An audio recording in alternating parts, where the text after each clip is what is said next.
क्या मोदी जी सदन छोड़कर यानी कि पार्लियामेंट छोड़कर आ गए, कांग्रेस से डर गए? तो गाइस ये सोशल मीडिया बहुत तेजी से वायरल चली है वीडियो। तो चलिए इस वीडियो का लिंक मिल जाएगा आपको डिस्क्रिप्शन में, और इसी तरह वीडियो लाते रहता हूँ। मिलते हैं वीडियो के एंड। बाय। इंडिया गठबंधन की एक बैठक, इस बैठक से क्या रणनीति निकल कर आई और वो कौन से नोटिस हैं जो ओम बिरला को थमाए गए, ये मैं इस वीडियो में आपको बताने वाली हूँ। सबसे पहले दोस्तों, आज मैंने आपके सामने एक खबर रखी जिसमें मैंने आपको बताया कि प्रधानमंत्री जब संसद की कार्रवाई में शामिल होने के लिए अंदर जा रहे थे तो संसद के गेट पर उन्होंने मीडिया से वार्ता की। प्रेस कॉन्फ्रेंस तो मोदी जी करते नहीं है, वार्ता करते अपनी बात बोलकर निकल जाते हैं। यहां पर उन्होंने एक शब्द का इस्तेमाल किया, ड्रामा, कि विपक्ष को ड्रामा नहीं करना चाहिए। पीएम मोदी यहां तक कह गए कि अगर उनको पॉलिटिक्स नहीं आ रही है, उनके पास आइडियाज की कमी है, तो मैं दे देता हूं उनको आइडियाज। मतलब प्रधानमंत्री विपक्ष का मजाक उड़ा रहे थे कि हार से हताश हो गए, इसलिए फालतू के मुद्दों पर ड्रामे करते हैं।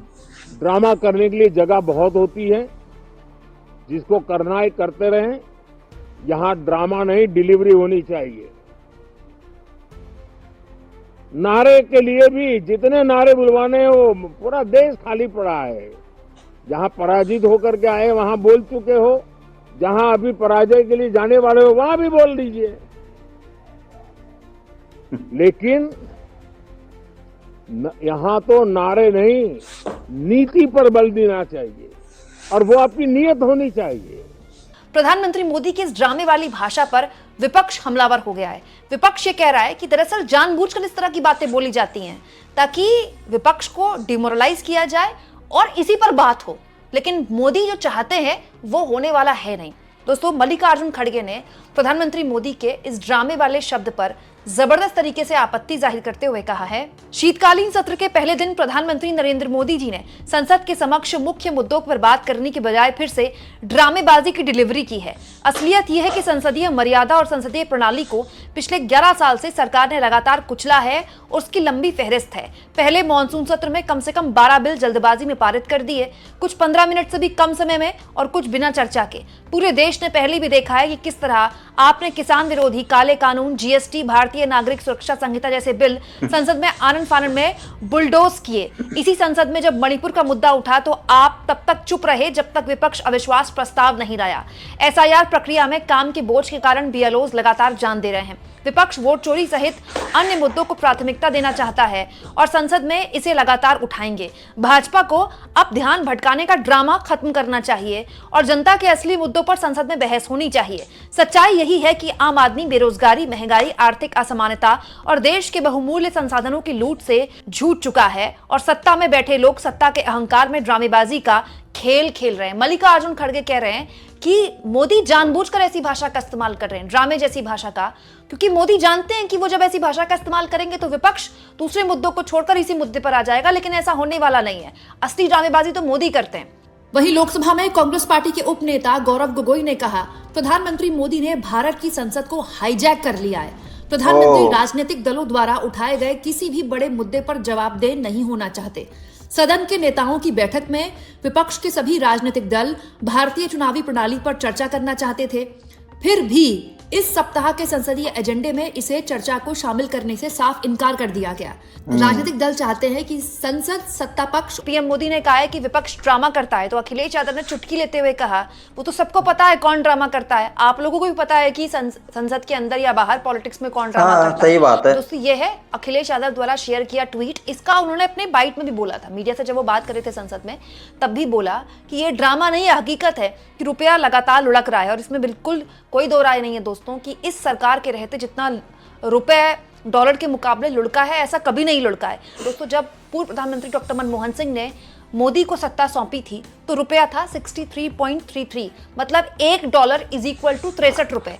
तब भी गिरते रुपए को लेकर मोदी जी बड़ी बड़ी भाषण दिया करते थे और इस वक्त रुपया हो चुका है 89.34, मतलब लगभग 90 रुपए के आसपास होने वाला है। होगा तो 90 रुपए ही होगा, लेकिन प्रधानमंत्री नरेंद्र मोदी की जुबान से चूं नहीं निकलती गिरते रुपए पर।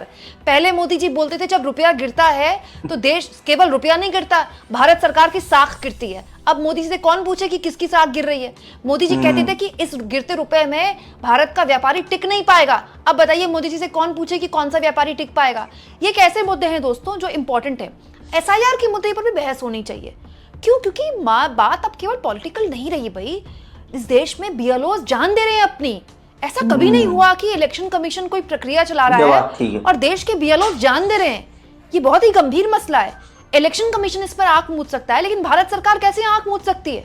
भारत सरकार अपने देश के नागरिकों से कैसे पीठ दिखाकर उसको ऐसे दरकिनार कर सकती है जैसे कुछ हुआ ही नहीं है? इसीलिए इस मुद्दे पर 2 अहम नोटिस दिए गए दोस्तों।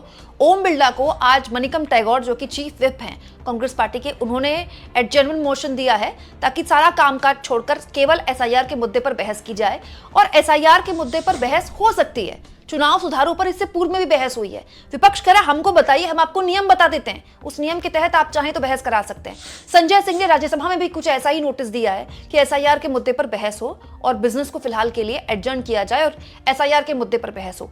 विपक्ष केवल चुनाव आयोग और एसआईआर के मुद्दे पर बहस नहीं चाहता, विपक्ष ये भी चाहता है कि देश भर में जो बीएलओ जिनकी जान गई है, जिनकी हार्ट अटैक की वजह से जान चली गई, कईयों ने खुद जान दे दी, कम से कम उनके परिवारों के प्रति तो हम संवेदना व्यक्त करें, उनके परिवार वालों को तो एड्रेस करें हम।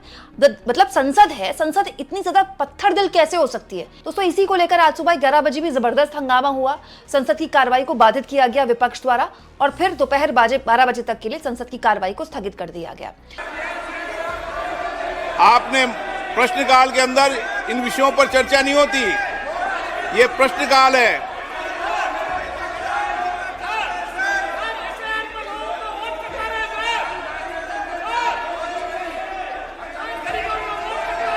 वोट के बाद फिर वोट लोकतंत्र में भागीदारी निभा दी है लोगों ने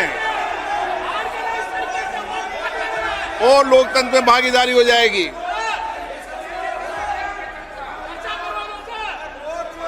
बैठिए बैठिए, प्रश्नकाल है, प्रश्नकाल में चर्चा होती है क्या? नो, अच्छी परंपराएं लागू करो। आप वरिष्ठ नेता लोग हो, अपनी सीट पर विराजे, सदन को चलने दें। मैं फिर आपसे आग्रह कर रहा हूं, निवेदन कर रहा हूं कि सदन चर्चा संवाद के लिए, देश की जनता की समस्याएं कठिनाइयां उठाने के लिए मैं पुनः आग्रह कर रहा हूं, सदन में नियोजित तरीके से बाधित करना लोकतंत्र में अच्छी परंपराएं नहीं है। आप अपनी सीट पर विराजें। सदन की कार्रवाई आज 12 बजे तक के लिए स्थगित की जाती है। और उसके बाद 12 बजे जब संसद की कार्रवाई शुरू हुई तो फिर जबरदस्त हंगामा हुआ, स्पीकर की कुर्सी तक विपक्ष के लोग पहुंच गए और उसके बाद फिर संसद की कार्रवाई को 2 बजे तक के लिए स्थगित कर दिया गया। माननीय सदस्यगणों से मैं सभी से आग्रह करती हूं कि आप सब अपने अपने स्थान पर विराजें। सभी माननीय सदस्य महत्वपूर्ण विषयों पर चर्चा करना चाहते हैं। बहुत सारे माननीय सदस्यों का शून्यकाल लगा हुआ है। आप सदन की कार्रवाई नहीं चाहते, शून्यकाल को चलाना नहीं चाहते।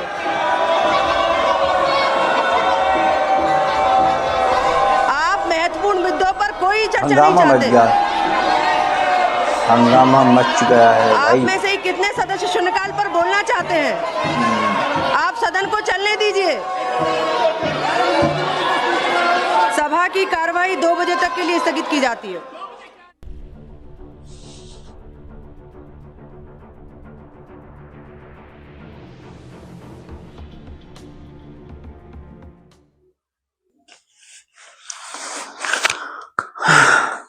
तो फाइनली गाइस वीडियो हो गया है खत्म। तो भाई कई सारे इसमें मुद्दे हैं और पहली बात तो मोदी जी को सदन छोड़कर नहीं जाना था, ऐसा उठ कर नहीं आना था, है ना, जिस तरीके से वो आए। और पार्लियामेंट के अंदर अफरा तफरी स्टैम्प मची हुई है ना। और उसके बाद में क्या करा, मोदी जी आए, फिर अलग से उन्होंने अपना भाषण दिया। कांग्रेस उस पर नाराज हो गई है।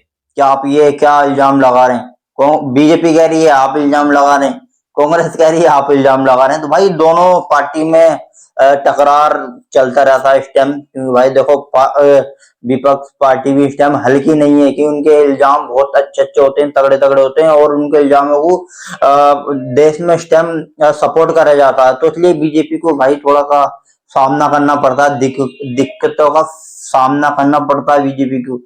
तो अब देखते हैं क्या होता है क्या नहीं होता है। और राहुल गांधी का भी ट्वीट आ गया है, प्रियंका गांधी का भी ट्वीट आ गया है और जो कांग्रेस के सबसे बड़े नेता हैं उनका भी भाई ट्वीट आ गया है। उन्होंने तो बोल ही दिया कि भाई ये हमारे ऊपर ऐसे ऐसे इल्जाम लगाते रहते हैं। तो पहली बात तो देखिए मेरा, अगर आप मानेंगे तो मोदी जी को ऐसा नहीं आने चाहिए था, वहीं खड़े होकर उनको जवाब देना था, ना कि अलग आके। इसका मतलब तो ये हो गया ना भाई, तुम सुन है नहीं रहे किसी की, तुम अपना ही अपना बोलते आ रहे हो। भाई जब हम बोलेंगे, किसी से बात करेंगे, क्या कोई हमारे ऊपर इल्जाम लगागा तो सामने वाला जवाब तो देगा ही, ऑब्वियसली बात है। तो उसका मतलब तो यही था कि उन्होंने नहीं आना था और उनको वहीं खड़े होकर मुकाबला करना था। मगर भाई मुकाबला कैसे करते, मुद्दे ऐसे ऐसे नस दाब रहे थे बीजेपी की नस दाब रहे थे भाई। तो ये मेरा नया चैनल है, इसी तरह वीडियो लाते रहता हूँ। इस वीडियो का लिंक आपको मिल जाएगा डिस्क्रिप्शन में, और ऐसी तरह वीडियो लाते रहता हूँ। मेरी शॉर्ट वाली वीडियो जरूर देख लेना, शॉर्ट वाली वीडियो बनाता हूँ। तो चलिए मिलते हैं अगली वीडियो में, बाय।